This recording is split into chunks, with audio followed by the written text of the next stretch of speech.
el día de hoy vamos a continuar con la sesión número... ¿Quién recuerda qué sesión vamos a ver el día de hoy?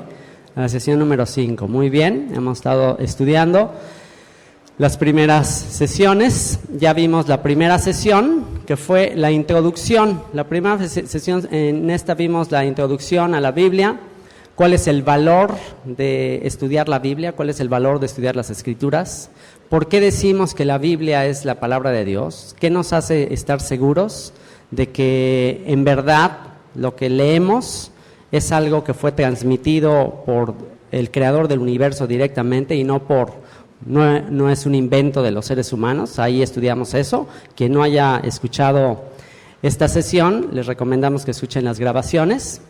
En esta misma sesión estudiamos la historia de cómo se conjuntó la Biblia, cómo se convirtió en un libro y cuáles son las secciones que conforman las Escrituras. Vimos que fundamentalmente son dos secciones, que en realidad no deberían de ser, porque es un conjunto de libros armónico y que hablan acerca de un mismo tema. Sin embargo, a lo largo de la historia se ha seccionado, se le han puesto secciones como para hacer más específicos los temas de los que trata. Y la parte del Antiguo Testamento es conocido en el judaísmo como el Tanaj, que es el acróstico de las tres secciones que incluyen el Antiguo Testamento, y la primera sección es la sección de la Torá. La Torá es conocido también como el Pentateuco o la Ley de Moisés, los 5 libros de la ley, que es Génesis, Éxodo, Levítico, Números y Deuteronomio, ¿ok? Eso es lo que integra la Torá. Después vienen los Nevi'im. Nevi'im son los escritos de los profetas, y hay varios libros que están incluidos ahí dentro de esta sección de los Nevi'im. Y por último, la sección de los Ketuvim. Ketuvim significa escritos, y viene toda otra sección que estudiamos ahí dentro de los libros de los Ketuvim. Hasta aquí ya estudiamos, hasta aquí ya vimos. Y el día de hoy entramos a la siguiente sección, que es una sección que ha sido principalmente compilada para dar testimonio acerca del Mesías a las ovejas perdidas de la casa de Israel, es decir, al pueblo de Israel disperso entre las naciones. Es el documento conocido como el Nuevo Testamento. El Nuevo Testamento, en hebreo Brit Hadashah, y que vamos a dividir con el propósito de facilitar el estudio en 4 secciones. Estas 4 secciones las tenemos primeramente con los libros históricos, que es la sesión que vamos a ver el día de hoy. Libros históricos. La segunda sección, la segunda división del Brit Hadashah son las epístolas o cartas generales, es decir, todas las cartas, a excepción de las cartas de Pablo, que las vamos a tratar aparte. Las epístolas de Pablo las vamos a tratar como una sección muy importante que tiene un propósito muy importante, la sección de las cartas de Pablo. Y por último, la profecía final, Apocalipsis, como un libro muy muy específico que nos habla ya de la revelación final de todas las cosas. En el libro de Apocalipsis, digamos que ya queda todo lo que está escrito totalmente concluido, amarrado, revelado, totalmente declarado al final. Todo cumplido en el libro de Apocalipsis, ¿ok? Así que bueno, pues vamos a la sección que nos corresponde el día de hoy, la sección de los libros históricos, que incluyen los 4 evangelios: el evangelio de Mateo, el evangelio de Marcos, el evangelio de Lucas, el evangelio de Juan y el libro de los Hechos. Y todos estos escritos son escritos históricos, son escritos que nos van a narrar los acontecimientos de la vida de Jesucristo, de la vida de Yeshua, y el libro de los Hechos, de lo que sucedió después de los días que él estuvo profetizando, de los días que él estuvo enseñando en Israel, qué sucedió después de su muerte, su resurrección y su ascensión, qué pasó después, la vida de los discípulos, los apóstoles, todos los que continuaron, y eso está en el libro de los Hechos. Así que, bueno, vamos a analizar el tema de los evangelios, que se conoce como los evangelios sinópticos, la manera en que se conocen los 4 libros, Mateo, Marcos, Lucas y Juan, se les conoce como evangelios sinópticos. ¿Por qué se llaman evangelios sinópticos? Porque nos hablan de un mismo tema, de una misma historia, pero desde diferentes perspectivas. Y una pregunta que es común que se haga con respecto a los evangelios, e incluso hay críticos, hay personas que critican el hecho de que haya 4 personajes, 4 evangelistas, conocidos como evangelistas, que narran la misma historia. Sin embargo, hay ciertas variantes. Entre un evangelio y otro hay ciertas variantes. Y esa es una de las causas por las que personas que cuestionan la veracidad del Nuevo Testamento, cuestionan el hecho de que haya diferencias. Algunos dicen, oye, pero pues Marcos dice una cosa, Mateo dice una cosa, Juan dice otra cosa. O sea, ¿por qué? ¿Por qué no coincide? ¿O por qué no nada más hay una historia? ¿Por qué se incluyeron en el Nuevo Testamento 4 historias sobre la vida de Yeshua? ¿Por qué? Y lo que es interesante es que justo lo que los críticos argumentan en contra de la veracidad de los 4 evangelios es justo lo que le da la validez a los 4 evangelios. ¿Por qué?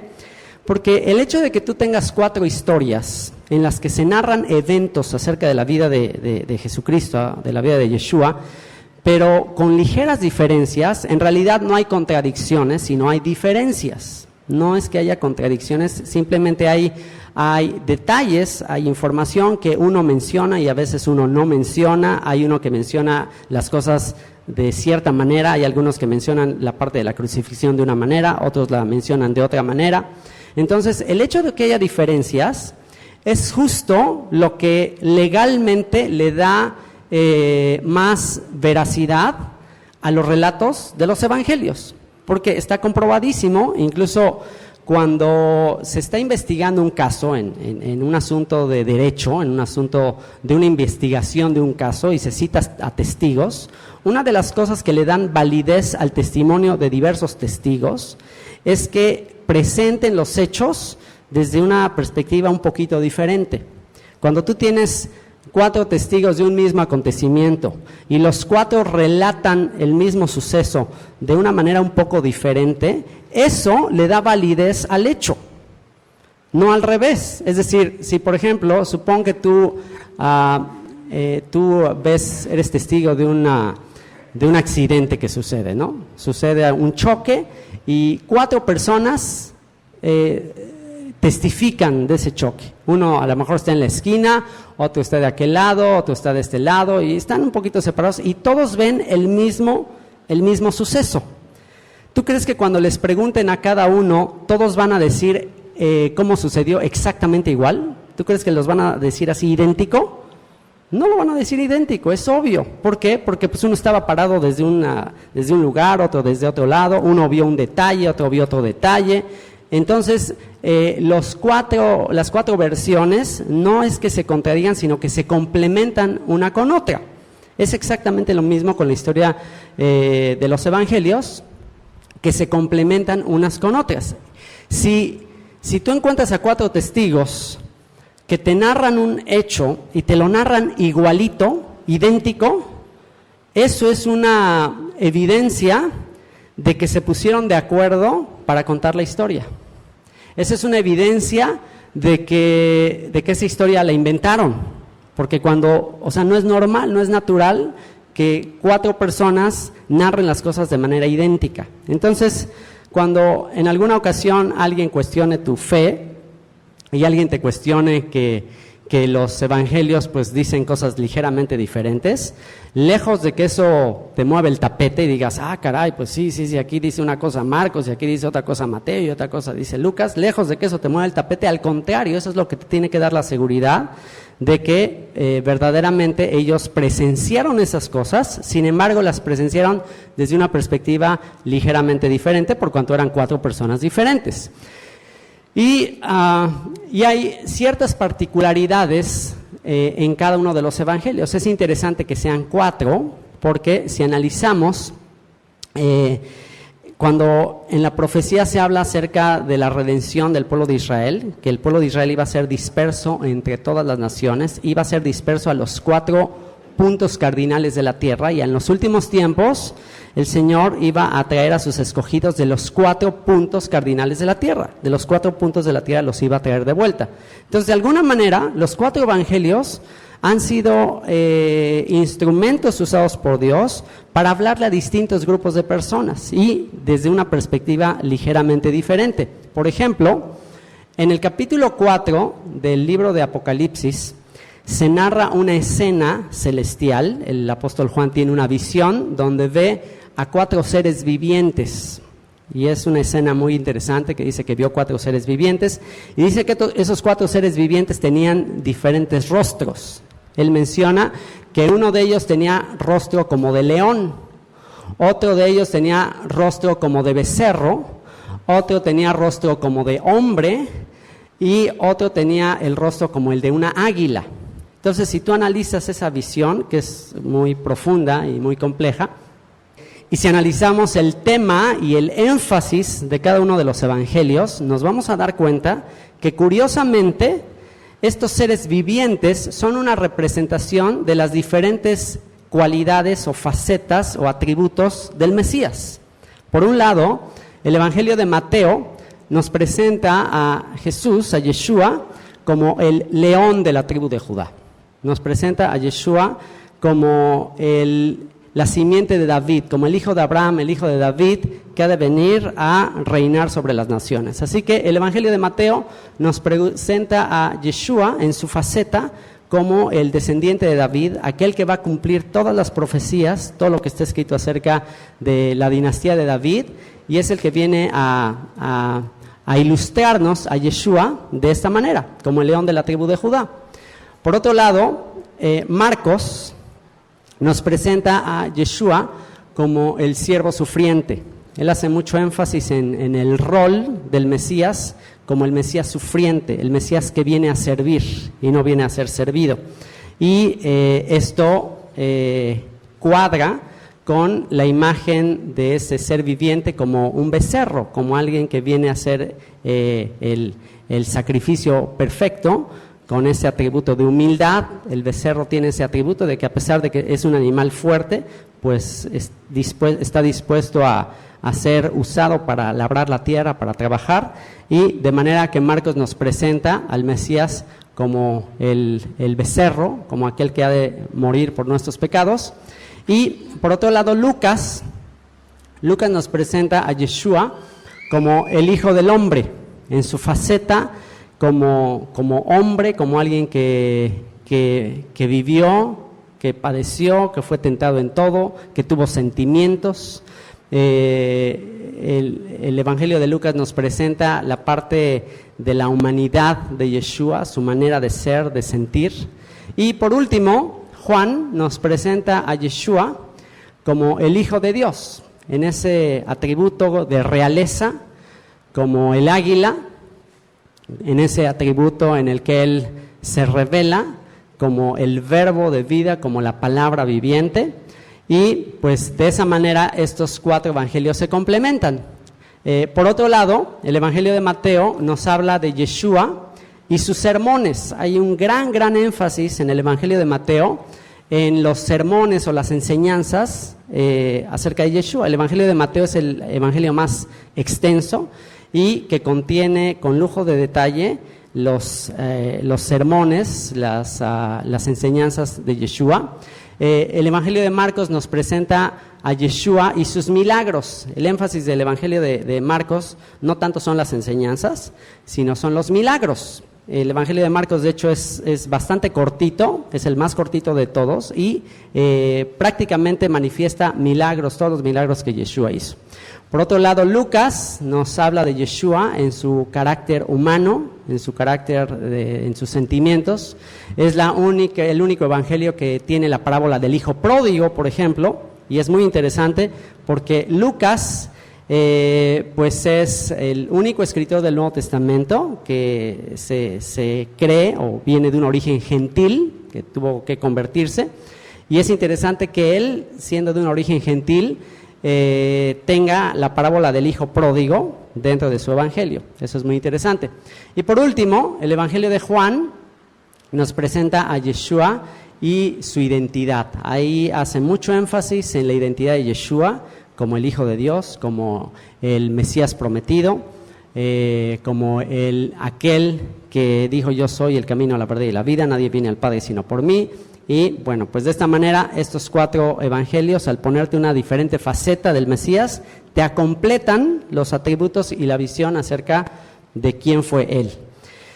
Y hablamos acerca de 4 evangelios, y generalmente se habla de los 4 evangelistas, los 4 evangelios. Sin embargo, la palabra evangelio, hemos estado estudiando últimamente, que la palabra evangelio tiene un significado comúnmente muy vago.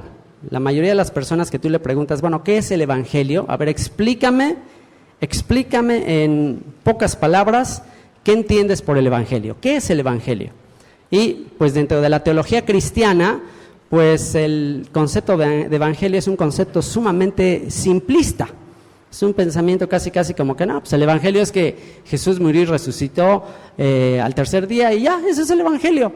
Te quedas así, bueno, ¿y qué más? O sea, ¿y cuál es el poder del evangelio? Si Pablo dijo que el evangelio es poder de salvación a todo aquel que cree, al judío primeramente y también al griego, entonces, ¿qué es el evangelio? ¿Dónde radica el poder del evangelio? Y para recordarlo y clarificarlo, y sobre todo ahorita que estamos estudiando la sección de los evangelios, pues veamos la mejor definición en las Escrituras, en el mismo Nuevo Testamento, acerca de lo que contiene el evangelio. ¿Qué es lo que contiene el evangelio?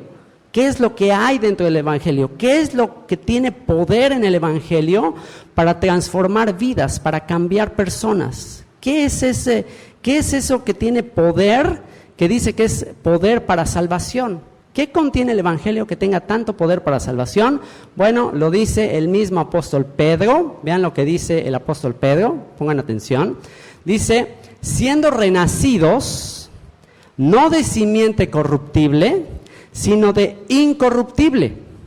Siendo renacidos, no de simiente. Esta palabra simiente es como una semilla, es la palabra semilla.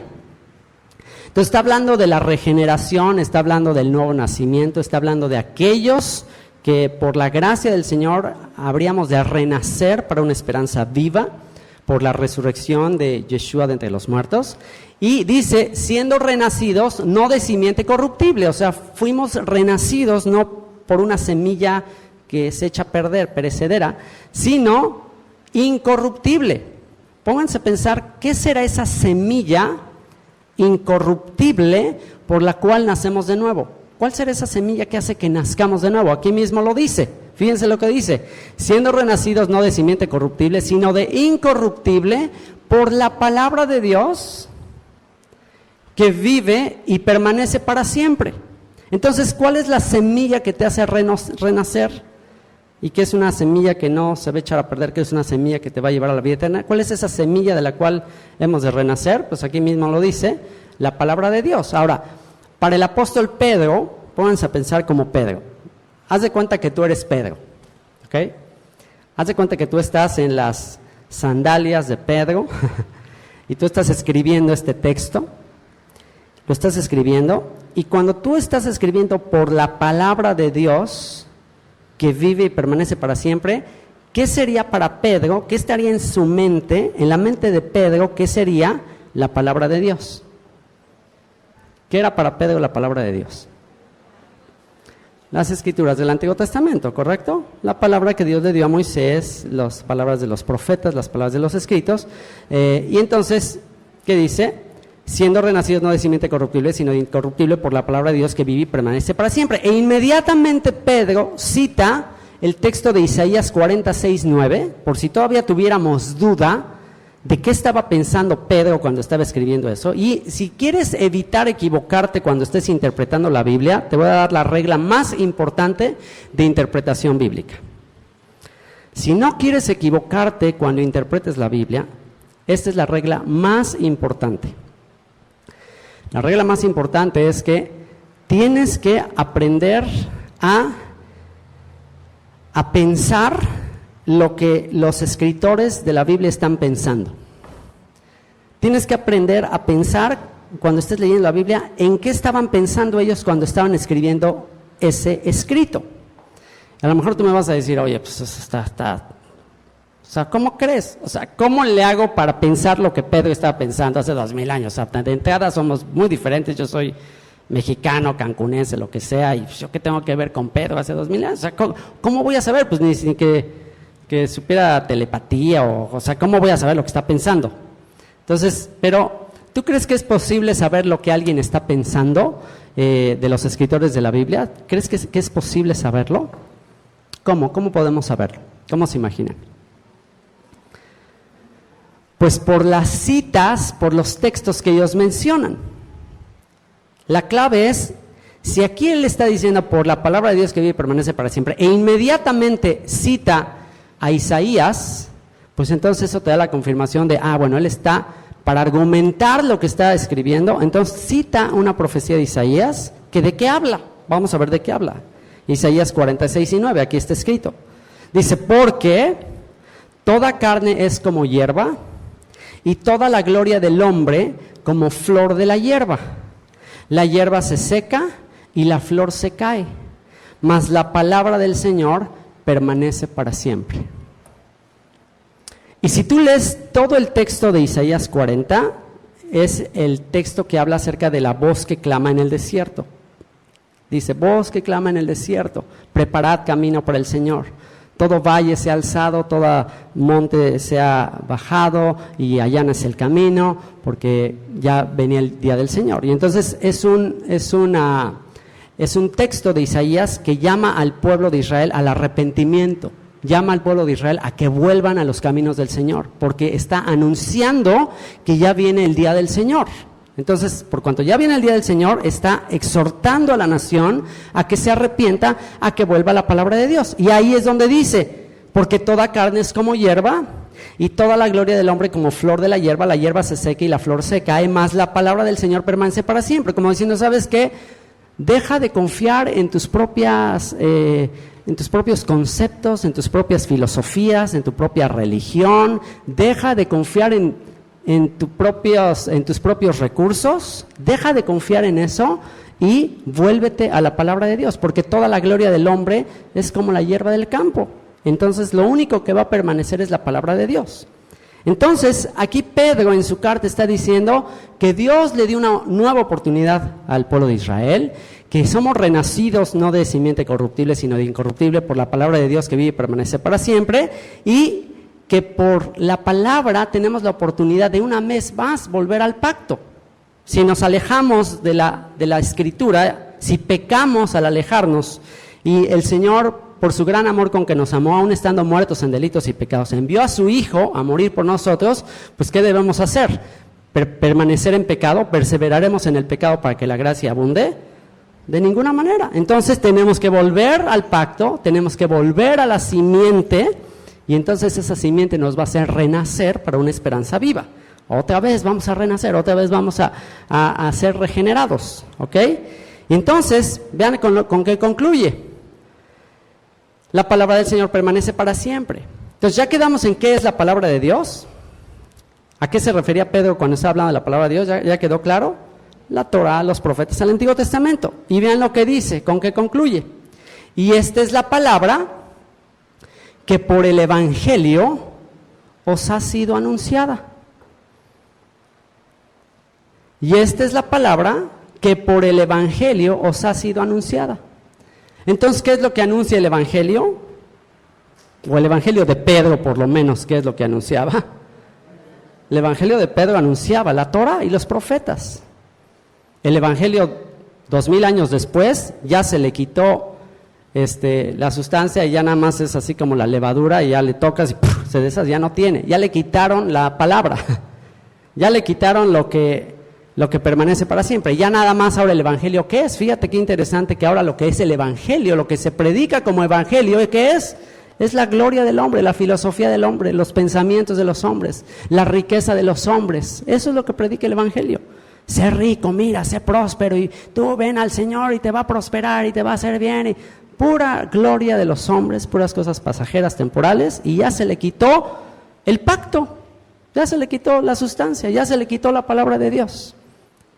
Que está acorde con lo que dijo Amós, que en los últimos tiempos habrá hambre y sed, no hambre de pan y sed de agua, sino de escuchar, de oír la palabra de Dios. Dice, irán de un lugar a otro lugar, de mar a mar, discurrirán tratando de oír palabra de Dios, y ¿qué dice? Y no la hallarán. ¿Por qué? Porque al evangelio ya se le quitó eso. Entonces, un evangelio sin Torah, sin profetas, sin escritos, sin mandamientos, sin Antiguo Testamento, es un falso evangelio.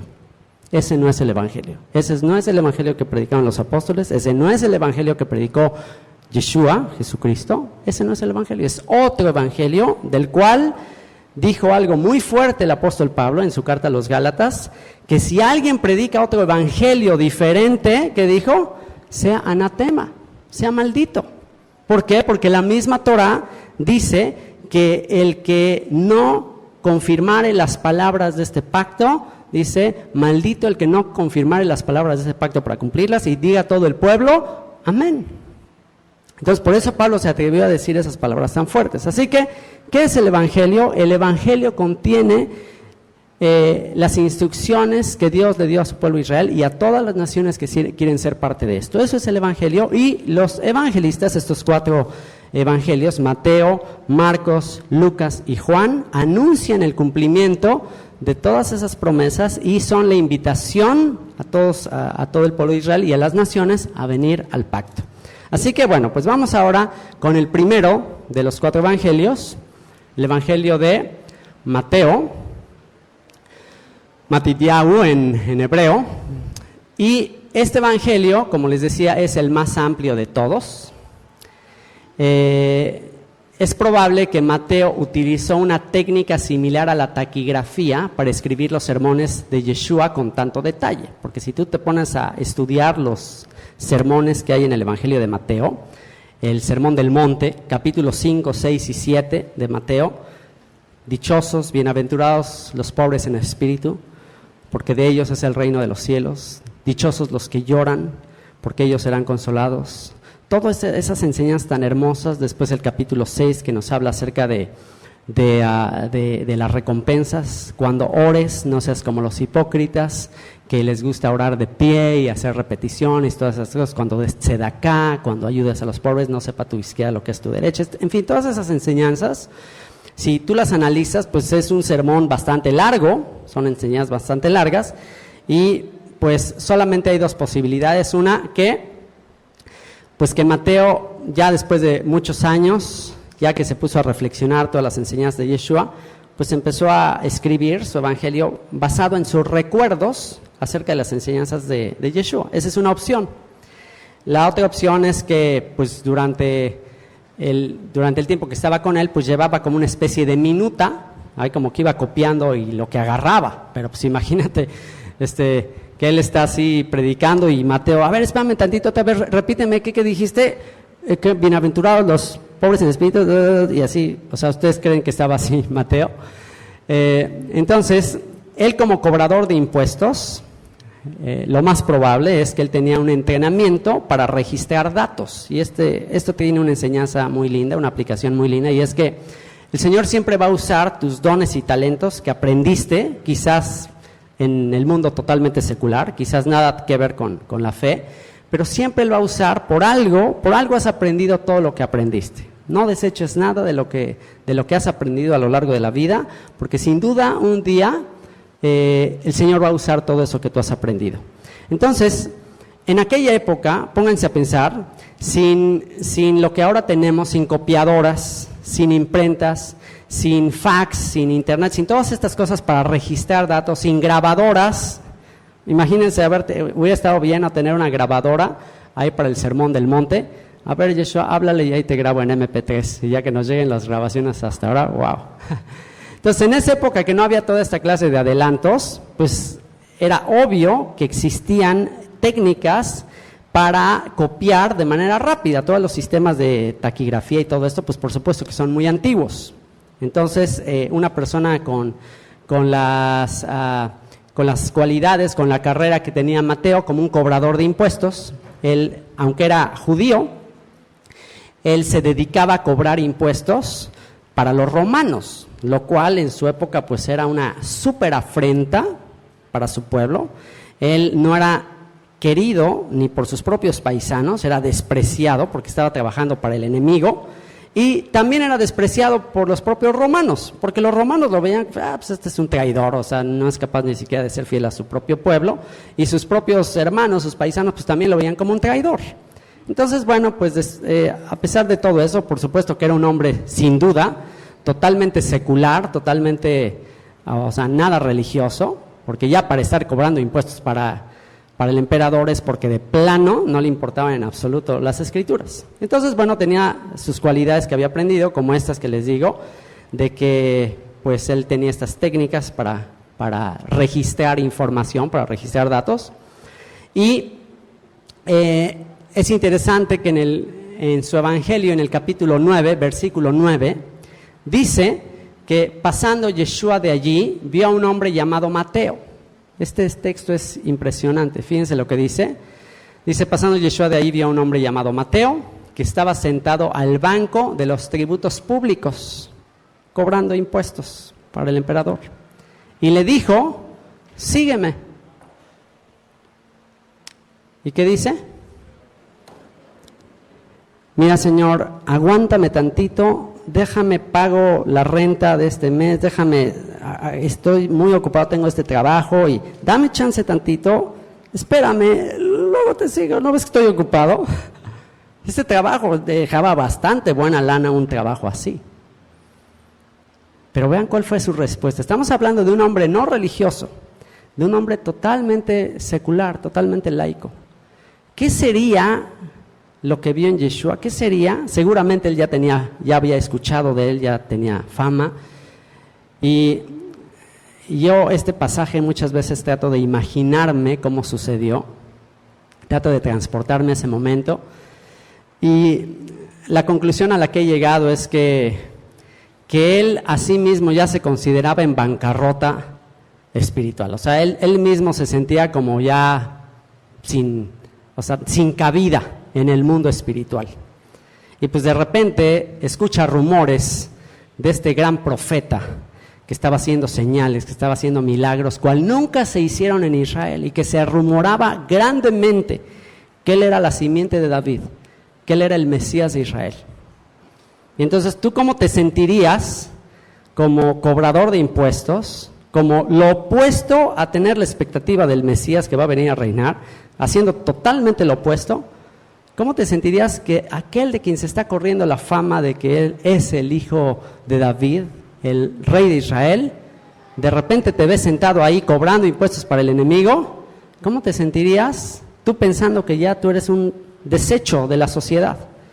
Eres un desecho de tus paisanos y eres un desecho del mismo imperio. ¿Cómo te sentirías que de repente viene aquel que dicen que es el rey de los judíos, el rey de Israel, y que por supuesto si te ve cobrando impuestos ahí para el César, por supuesto que lo lógico, ¿tú cómo te pondrías a pensar? O sea, lo lógico es que viene aquí el descendiente de David, el que va a establecer el reino de Israel, y me ves que estoy cobrando impuestos al enemigo, ¿qué va a pensar de mí? ¿Qué me va a hacer? Pues me va a recriminar, me dice, ¿qué te pasa? ¿Qué estás haciendo? O sea, me va a parar una regañiza, me va a decir, eso eres un desecho, no sirves para nada, ¿cómo te atreves? Sin duda hubo algo ahí en la mirada del Señor, sin duda hubo algo ahí que lo dejó así en shock, de decirle, sígueme, sé mi discípulo.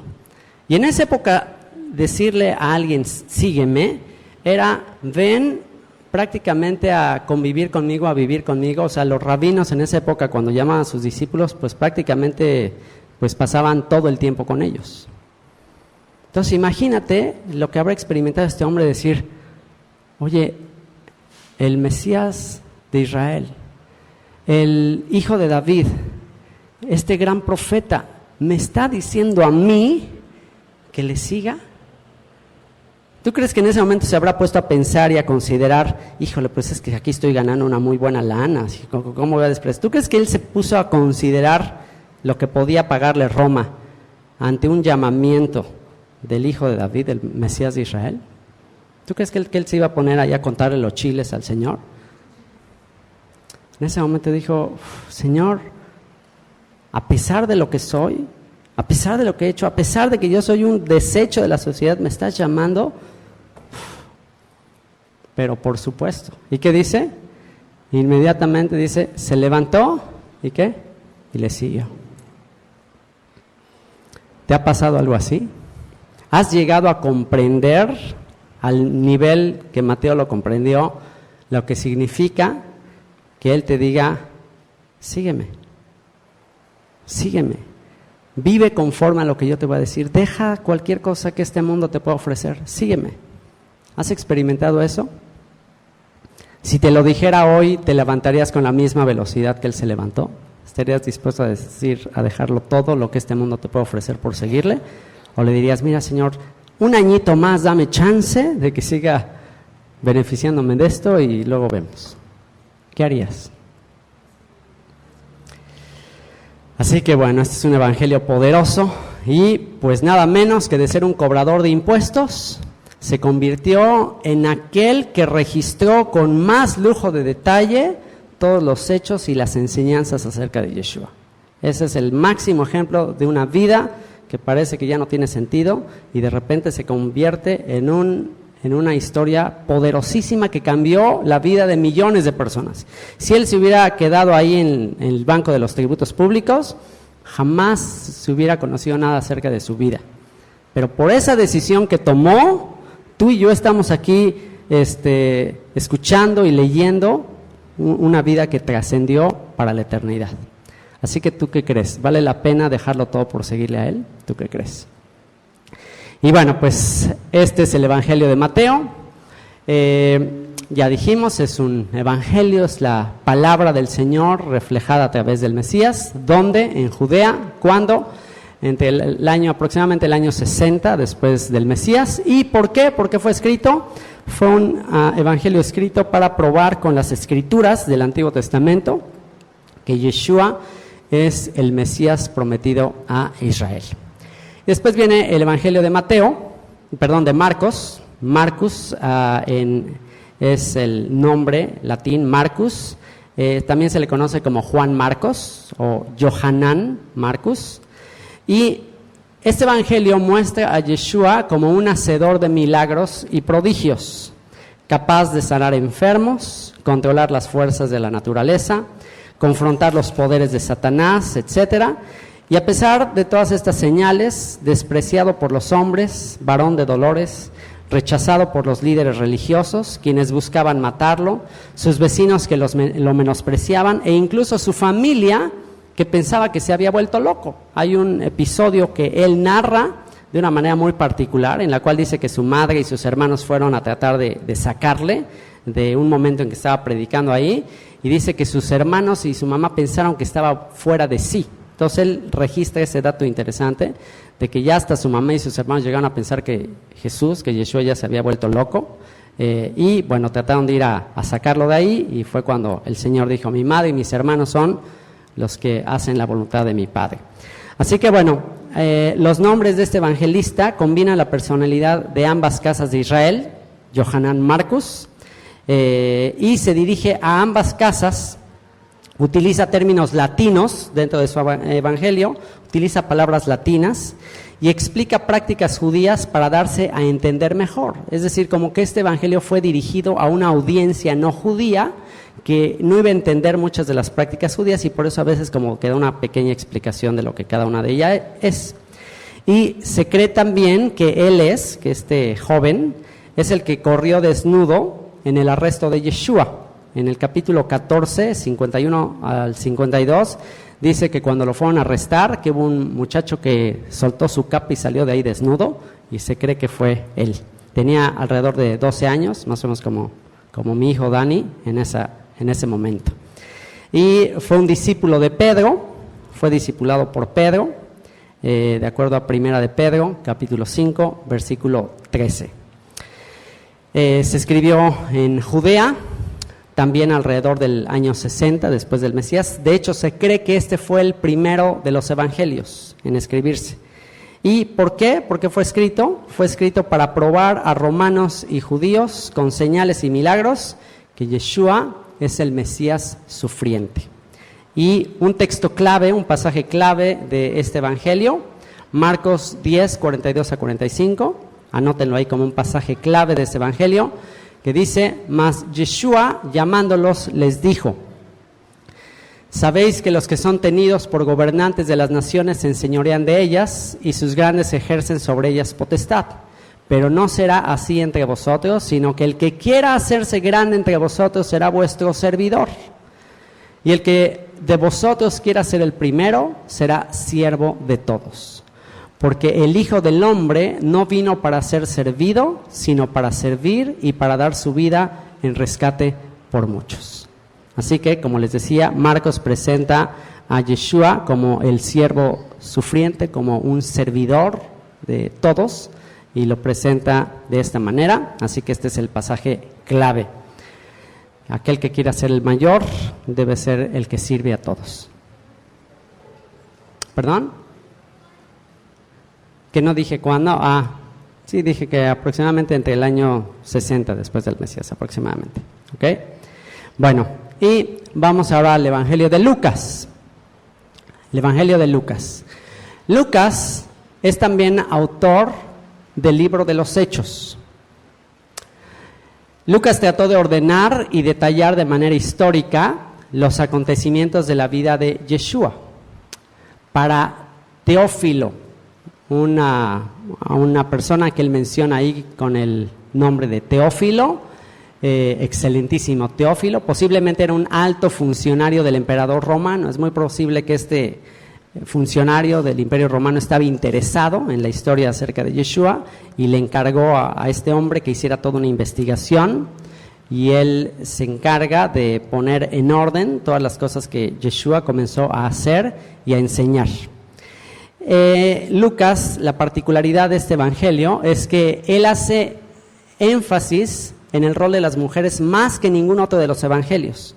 En el Evangelio de Lucas se menciona mucho las actividades de las mujeres, acciones que están llevando a cabo las mujeres. Es interesante que este Evangelio más menciona este detalle.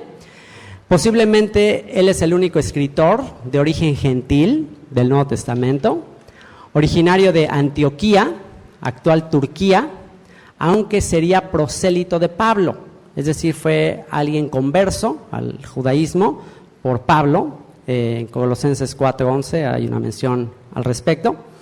Y a partir del capítulo 16 del libro de los Hechos, acompañó a Pablo en sus viajes como su médico de cabecera. ¿Se acuerdan que Pablo padecía continuamente de algunas enfermedades? Algunos dicen que era algún tipo de malaria, algunas personas dicen que tenía algún problema con los ojos, y Lucas estaba ahí acompañándole en sus viajes como médico de cabecera. Fue el más leal compañero de Pablo, fue el que más estuvo al lado de Pablo, sobre todo en el momento final de la vida de Pablo, cuando ya todos abandonaron a Pablo. Una vida muy triste la de Pablo, de tanto viaje, tanta predicación, tanta enseñanza, tantos desvelos, para que al final, cuando estaba en la cárcel, todos lo dejaron. Increíble. A veces me pongo a leer eso y digo, oh my. Pero me consuela el que a lo mejor en su tiempo no vio nada, pensó a lo mejor en algún momento que de qué había servido toda su vida. A lo mejor en algún momento llegó a pensar que qué desperdicio, quizás, no sabemos, aunque él tenía mucha convicción de que había hecho lo correcto. Él dijo palabras impresionantes que ya quisiera yo algún día decir.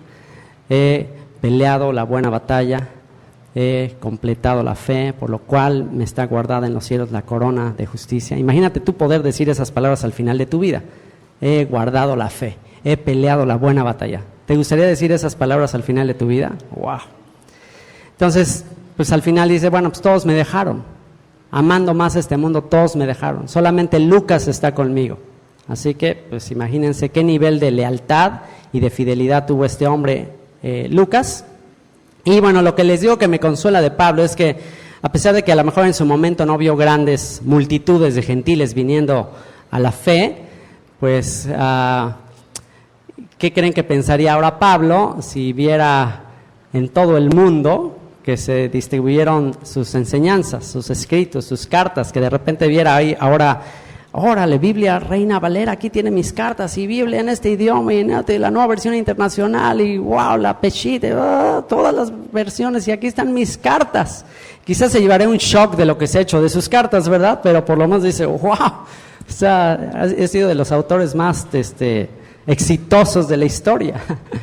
Entonces, bueno, el autor de este evangelio, Lucas, que significa dador de luz, es la contracción del latín Lucanus, ese era su nombre, Lucanus. Una vez más, es un evangelio donde en Cesarea, durante el encarcelamiento de Pablo, cuando entre el año 60 al 62 después del Mesías. ¿Y por qué? Para mostrar la compasión de Yeshua como Salvador del mundo entero. Como les decía, él es el que menciona, el único que menciona la parábola del hijo pródigo.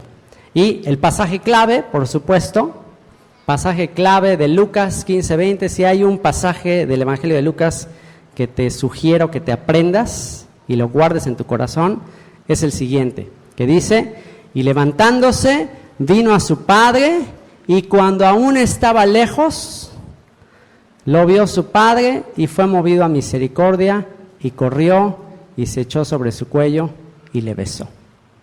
Lucas 15:20. ¿Quién recuerda de dónde es, de qué historia es esta?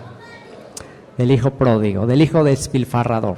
Muy probablemente Lucas se identificaba a sí mismo como ese hijo pródigo que en los últimos tiempos regresaría a casa de su padre.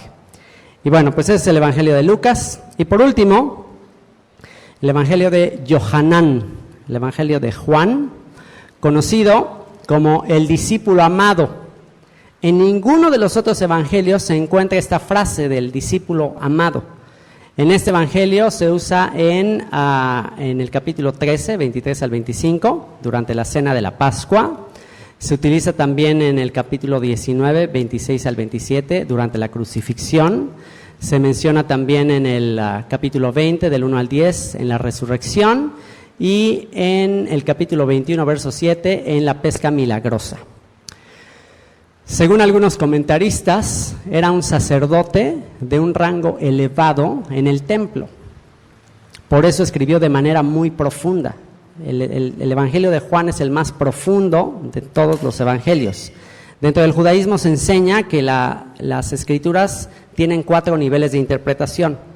El nivel Pashat, que es un entendimiento superficial, una comprensión simple, lo que tú lees en el texto de manera superficial.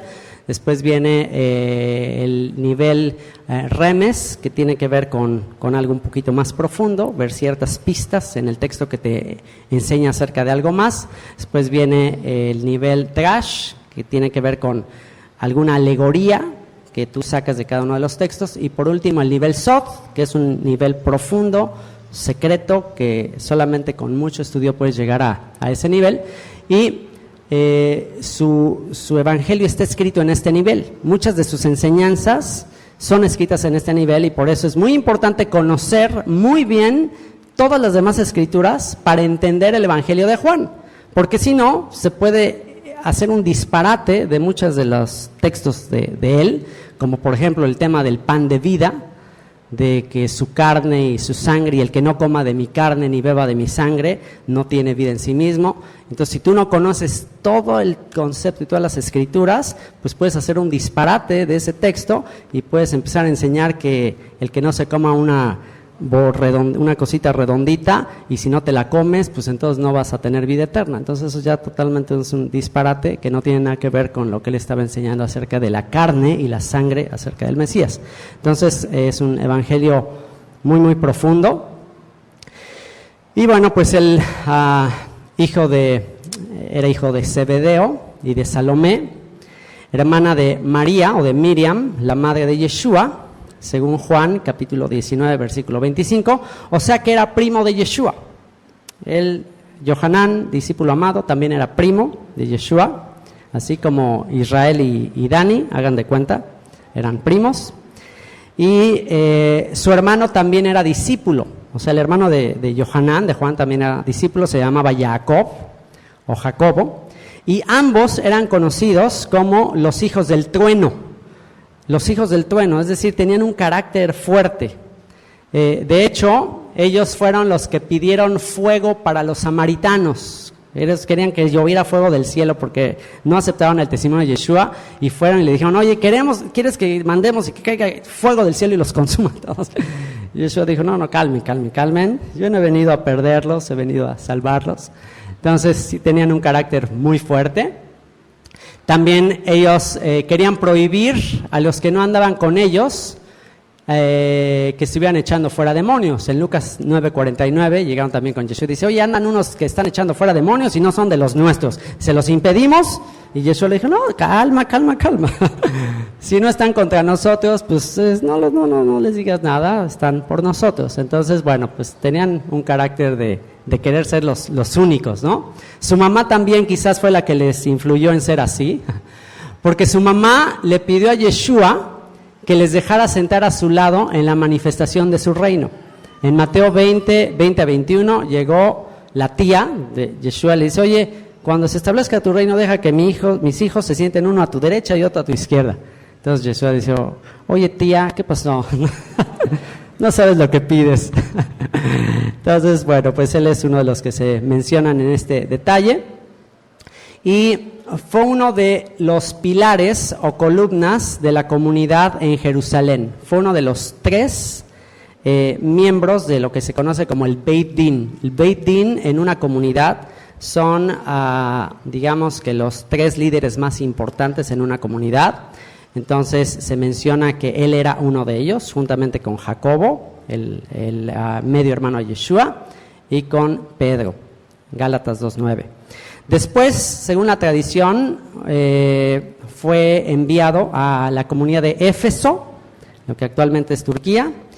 Escribió también las 3 epístolas, primera, segunda y tercera de Juan. Y según la tradición, trataron de quemarlo en aceite antes de ser exiliado. Según la tradición, lo metieron en una olla de aceite para hacer así un tipo de, como una papa frita, y se salvó sobrenaturalmente, de acuerdo a la tradición. Y después fue exiliado a la isla de Patmos. Al final, esta isla de Patmos está en lo que actualmente es Turquía. Y él dice que fue exiliado a Patmos, fíjense qué interesante ese texto, dice que fue exiliado a la isla de Patmos a causa de la palabra de Dios y el testimonio de Yeshua. O sea que Juan tenía ambos testimonios, la palabra de Dios, la Torá, y el testimonio de Yeshua. Por eso fue exiliado a Patmos y desde ahí escribió el libro de Apocalipsis. Este evangelio fue escrito alrededor del 85 al 95 después del Mesías, en la región de Asia Menor, alrededores de actual Turquía. ¿Y por qué fue escrito? Él mismo lo dice en Juan 20:31.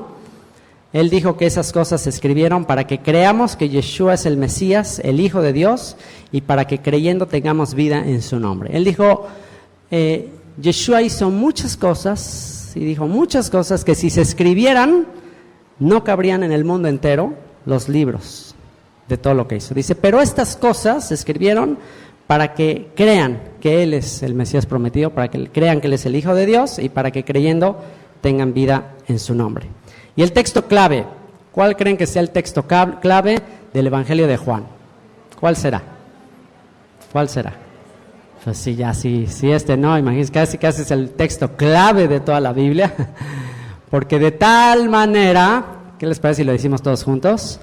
Porque de tal manera amó Dios al mundo, que ha dado a su Hijo unigénito, para que todo aquel que en Él cree no se pierda, mas tenga vida eterna. Porque no envió Dios a su Hijo al mundo para condenar al mundo, sino para que el mundo sea salvo por Él. ¿Qué les parece? ¿Cambió tu vida este texto? Cambió nuestras vidas. Y por último, el último y nos vamos, el libro de los Hechos, Hechos de los Apóstoles, Masei a Shaliachim, los Hechos de los Enviados. Y aunque se conoce este libro como el libro de los Hechos de los Apóstoles, en realidad no tanto así son los hechos de los apóstoles, no tanto son así las obras de los apóstoles, sino más bien serían los hechos o las obras del Ruach HaKodesh, del Espíritu de Dios, en los apóstoles, dentro de los apóstoles. Ya aquí los apóstoles fueron llenos del Espíritu y se convirtieron en testigos en Jerusalén, en toda Judea, en Samaria y hasta lo último de la tierra. Así que ellos, en realidad, si analizamos el libro de los Hechos y la parte final de los Evangelios, en realidad hubo una transformación sobrenatural de los apóstoles de antes y después de la llenura del Espíritu Santo. Una vez que fueron llenos del Espíritu, entonces se transformaron sus vidas y se convirtieron en hombres sumamente llenos de valor, y desde ahí cambiaron todas las cosas. Así que el propósito del Espíritu al comenzar con estos apóstoles es, y sigue siendo, siempre fue y seguirá siendo, la de reunir los huesos secos que se mencionan en el profeta Ezequiel capítulo 37. Ese es el propósito del Ruach HaKodesh, el Espíritu que ha de soplar sobre la faz del campo. ¿Se acuerdan de esa profecía de Ezequiel 37? ¿Y cuál es el propósito del Espíritu soplando sobre la tierra? De los 4 puntos cardinales. ¿Qué es lo que dice la profecía de Ezequiel 37? Que va a ser el Espíritu soplando. ¿Qué va a hacer? Va a darle vida a los huesos secos. ¿Y quiénes son esos huesos secos? ¿Quiénes son? Los huesos secos es la casa de Israel que está sembrada entre las naciones. ¿Qué se hizo con el dinero con el cual se vendió a Yeshua? ¿Se acuerdan qué fue lo que se hizo? ¿Qué se compró con el precio de su sangre? ¿Qué se compró? El campo del alfarero. ¿Para qué era el campo del alfarero? Dice que se usaba para sepultura de los extranjeros. Entonces ahí está la clave para que entendamos el sacrificio de Yeshua. ¿Para qué fue? Un campo de alfarero era un campo donde el alfarero, todas las vasijas rotas, ¿qué era lo que hacía? Las echaba ahí al patio de atrás, un terreno que tenía ahí baldío, y echaba todas las vasijas rotas, las echaba, y como era un campo ya lleno de puras vasijas rotas, ese campo ya no servía para ser cultivado, y pues tenían muy poco valor. Entonces, ¿para qué se utilizaban a veces esos campos? Pues como una fosa común. De repente había gente extranjera que no podían sepultarla en un lugar de israelitas, de judíos, y pues ahí se sepultaban extranjeros. Entonces, ¿qué se compró con el precio de sangre de Yeshua? El campo del alfarero. ¿Y qué otro texto te recuerda ese pasaje del alfarero? ¿En qué otro texto de la profecía se menciona a un alfarero? ¿Quién recuerda? En el libro de Jeremías. ¿Y de qué habla ese texto? ¿Se acuerdan que a Jeremías se le pide que vaya a la casa del alfarero y que dice que este alfarero estaba haciendo ahí una vasija y se le hizo mal, y que hizo? Pues la deshizo y volvió a hacer otra. ¿Y cuál fue la enseñanza que le dio el Señor acerca de esto? Le dijo: ¿acaso yo no tengo potestad como tiene el alfarero de hacer con mi pueblo lo que yo quiero y volverlo a hacer? De deshacer a mi pueblo y volverlo a hacer.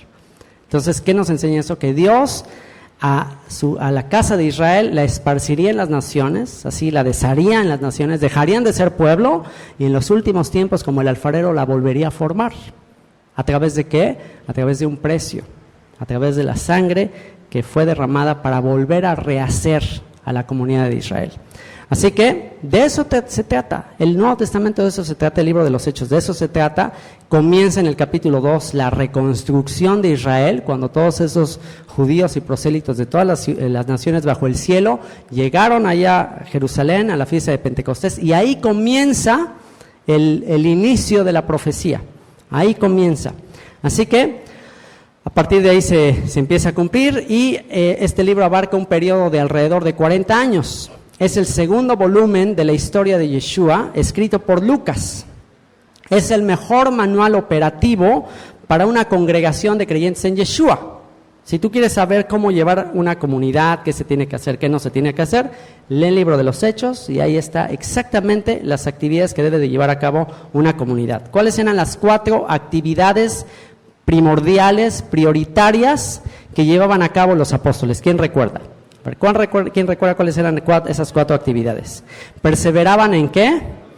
En la doctrina de los apóstoles. Ok, número 1, perseveraban en la doctrina de los apóstoles, y la doctrina de los apóstoles, la enseñanza de los apóstoles era la enseñanza de Yeshua, y la enseñanza de Yeshua era la de los profetas, y la de los profetas era la de Moisés. Perseveraban en las escrituras, en las oraciones, en la comunión unos con otros, y en el partimiento del pan, es decir, comían juntos, comían todos los días en las casas, teniendo alegría y sencillez de corazón. Entonces, y dice, y al hacer estas 4 actividades, el Señor añadía cada día a la iglesia, a la comunidad, los que habían de ser salvos. Es decir, no andaban organizando tómbolas, rifas, kermeses, no, solamente se dedican a estas 4 cosas, y el Señor añadía los que habían de ser salvos. Así que bueno, pues si Yeshua lo enseñó y sus apóstoles lo practicaron, entonces es correcto, ¿ok? Si Yeshua lo practicó, si tú lo ves en el libro de los Hechos y en las epístolas se ve que se enseña, pues es algo que es correcto hacerlo. Y el libro de los Hechos es el único libro de la Biblia inconcluso. Es el único libro de la Biblia inconcluso. Vean de qué manera concluye en el capítulo 28, versículo 30 al 31. Así termina este libro. Fíjate qué manera de terminar un libro. Ponte a pensar en Lucas, decirle, oye Lucas, ¿por qué no terminaste un poquito despedida? Oigan, pues bueno, pues esas son mis palabras y pues que Dios les bendiga y espero les gusten y luego nos vemos. O algo así, o sea, despídete Lucas. ¿Por qué? ¿Por qué lo terminas así? ¿Qué manera de terminar un libro? Fíjense lo que dice. Dice, Pablo permaneció 2 años enteros en una casa alquilada y recibía a todos los que a él venían. Ya en ese momento Pablo estaba en un arresto domiciliario, o sea, ya realmente ya no tenía oportunidad de andar viajando, ya se quedó ahí y dice que recibía a todos los que a él venían. Dice, predicaba el reino de Dios y enseñaba acerca del Señor Jesucristo, del Señor Yeshua, abiertamente y sin impedimento. Termina. ¿Por qué creen? ¿Por qué creen que esté inconcluso el libro de los Hechos? Exactamente, porque el libro de los Hechos se sigue escribiendo. Aquí estás, tú eres parte del libro de los Hechos. Tú eres parte. Sin impedimento se está predicando la palabra. ¿Y quién ha de venir? El que tenga oídos para oír, va a venir. Mis ovejas oyen mi voz, y yo las conozco y me siguen, y yo les doy vida eterna. Entonces, quien es su oveja, va a venir. Quien no es su oveja y que no es de este redil, no va a venir. Así que, pues bueno, se sigue escribiendo. Y bueno, pues con respecto a los datos generales, ya vimos a grandes rasgos. Lo escribió Lucas. ¿De qué se trata? La predicación de los apóstoles. Se escribe en Cesarea y en Roma. Cuando del 60 al 62 después del Mesías, también aproximadamente. ¿Por qué? Para mostrar el inicio del cumplimiento de las palabras de los profetas acerca del derramamiento del Ruach HaKodesh, del Espíritu Santo, y la restauración de las 12 tribus de Israel. Así que el libro de los Hechos, de ese derramamiento del Espíritu, el momento en que las 12 tribus iban a ser restauradas. Y el pasaje clave del libro de los Hechos, el pasaje clave, vean lo que dice, Hechos 3, 19 al 23, dice, así que arrepentíos y convertíos para que sean borrados vuestros pecados, para que vengan de la presencia del Señor tiempos de refrigerio, y Él envíe a Yeshua el Mesías que os fue antes anunciado. Entonces, ¿qué se necesita para recibir el don del Espíritu Santo? ¿Qué se necesita para recibir los tiempos de refrigerio? ¿Qué se necesita? ¿Puede venir el Espíritu Santo sobre alguien que no esté arrepentido? ¿Puede ser? No es imposible. ¿Qué dice? Así que arrepentíos. ¿Qué es arrepentirse? Hagan teshuvá, que es teshuvá, es vuelvan, regresen. ¿Regresen a dónde? Regresen a las Escrituras, regresen al Torah. Arrepentidos y convertidos, ¿para qué? Para que sean borrados vuestros pecados. ¿Qué es pecado? Transgredir la Torah, transgredir la ley. Así que arrepiéntanse y conviértanse para que sean borrados vuestros pecados, para que vengan de la presencia del Señor tiempos de refrigerio, y envíe a Yeshua, que os fue antes anunciado, a quien de cierto es necesario que el cielo reciba. Fíjate, ¿hasta cuándo Yeshua va a estar en el cielo? ¿Hasta cuándo Yeshua estará allá? ¿Hasta cuándo será el momento en que Él ha de regresar? ¿Hasta cuándo? Aquí está escrito. Al cual es necesario que el cielo reciba. ¿Hasta cuándo? Hasta los tiempos de la restauración de todas las cosas. de que habló Dios por boca de sus santos profetas que han sido desde tiempo antiguo. Porque Moisés dijo a los padres: el Señor vuestro Dios os levantará profeta de entre vuestros hermanos como a mí, a él oiréis en todas las cosas que os hable, y toda alma que no oiga a aquel profeta será desarraigada del pueblo. Me gustó mucho lo que dijo hoy Tzvi en el mediodía, y es: ¿para qué Dios enviaba profetas al pueblo? ¿Para qué? Para que se arrepintieran del pecado y volvieran a la Torah. Si el pueblo de Israel no pecaba, pues no necesitaban profetas. Los profetas eran: vuelvan a la Torah. Entonces, si el Mesías viene como un profeta del que habló Moisés, ¿qué tiene que suceder? ¿Qué tiene que suceder primero para que Él verdaderamente se manifieste y para que su espíritu comience a venir? ¿Qué tiene que suceder? La restauración de todas las cosas, volver a la fe de nuestros padres, dejar la apostasía, dejar todas las doctrinas equivocadas de Roma y volver a las Sagradas Escrituras. Así que, libro de los Hechos se sigue escribiendo, serás parte de él, serás parte del verdadero evangelio, serás parte del derramamiento del Espíritu Santo.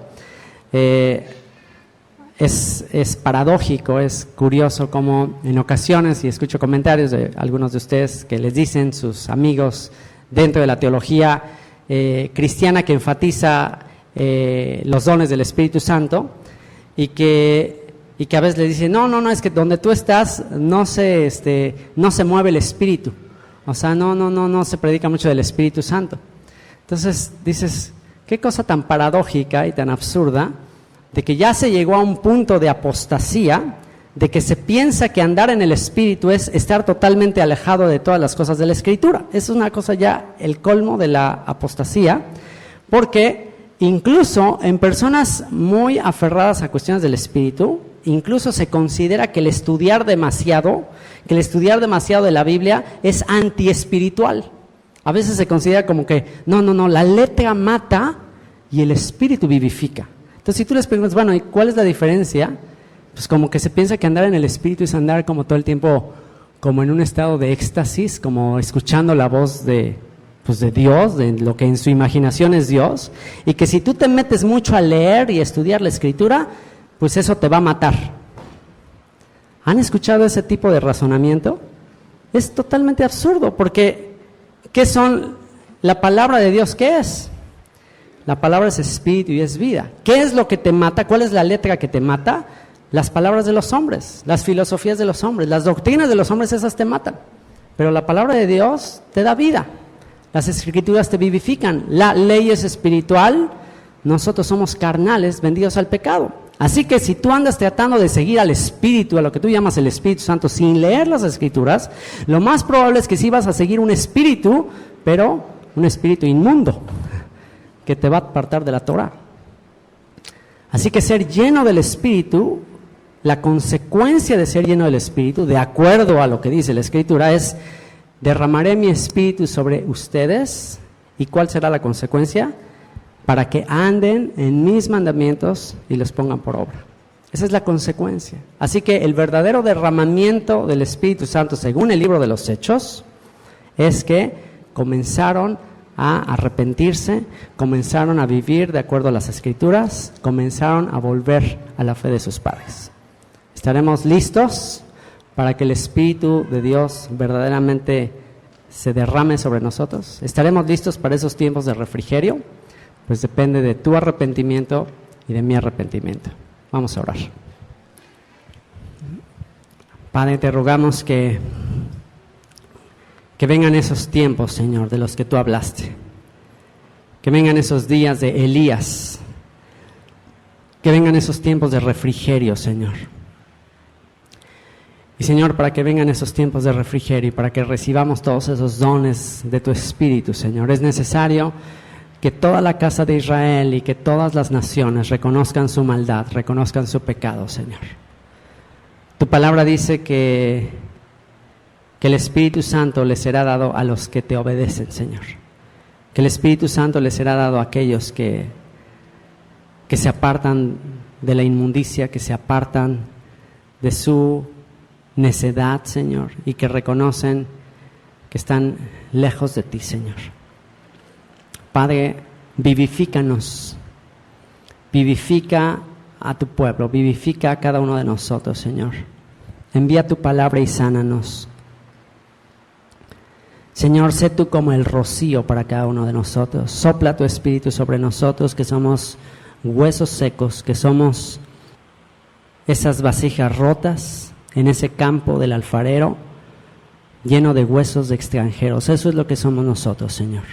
Huesos secos, que necesitamos ser renovados y renacidos, no de simiente corruptible, sino de incorruptible por tu palabra, que vive y permanece para siempre, Señor, porque toda nuestra gloria, toda nuestra prudencia, toda nuestra competencia, toda nuestra inteligencia, todo lo que razonamos, Señor, es como la flor del campo, como la hierba que se seca y se marchita. Pero tu palabra, Señor, permanece para siempre. Y esta es la palabra que por el Evangelio nos está siendo anunciada. Señor, queremos venir delante de ti y estar a cuentas. Y tú dijiste que si nuestros pecados fueren como la grana, como la nieve serán emblanquecidos. Si fueran rojos como el carmesí, vendrán a ser como blanca lana. Si quisieres y oyereis, te saciarás del bien de la tierra, Señor. Y queremos escuchar tu voz, queremos que nos hables y queremos que tu Espíritu venga sobre nosotros. Bendito seas, Padre, por este tiempo, bendito seas por tu palabra. Y Señor, yo te ruego que nos ayudes a maravillarnos con la armonía y la unidad de tus escrituras y darnos cuenta que tu palabra es verdadera y que para siempre permanece en los cielos. Bendito seas, en el nombre de Yeshua. Amén.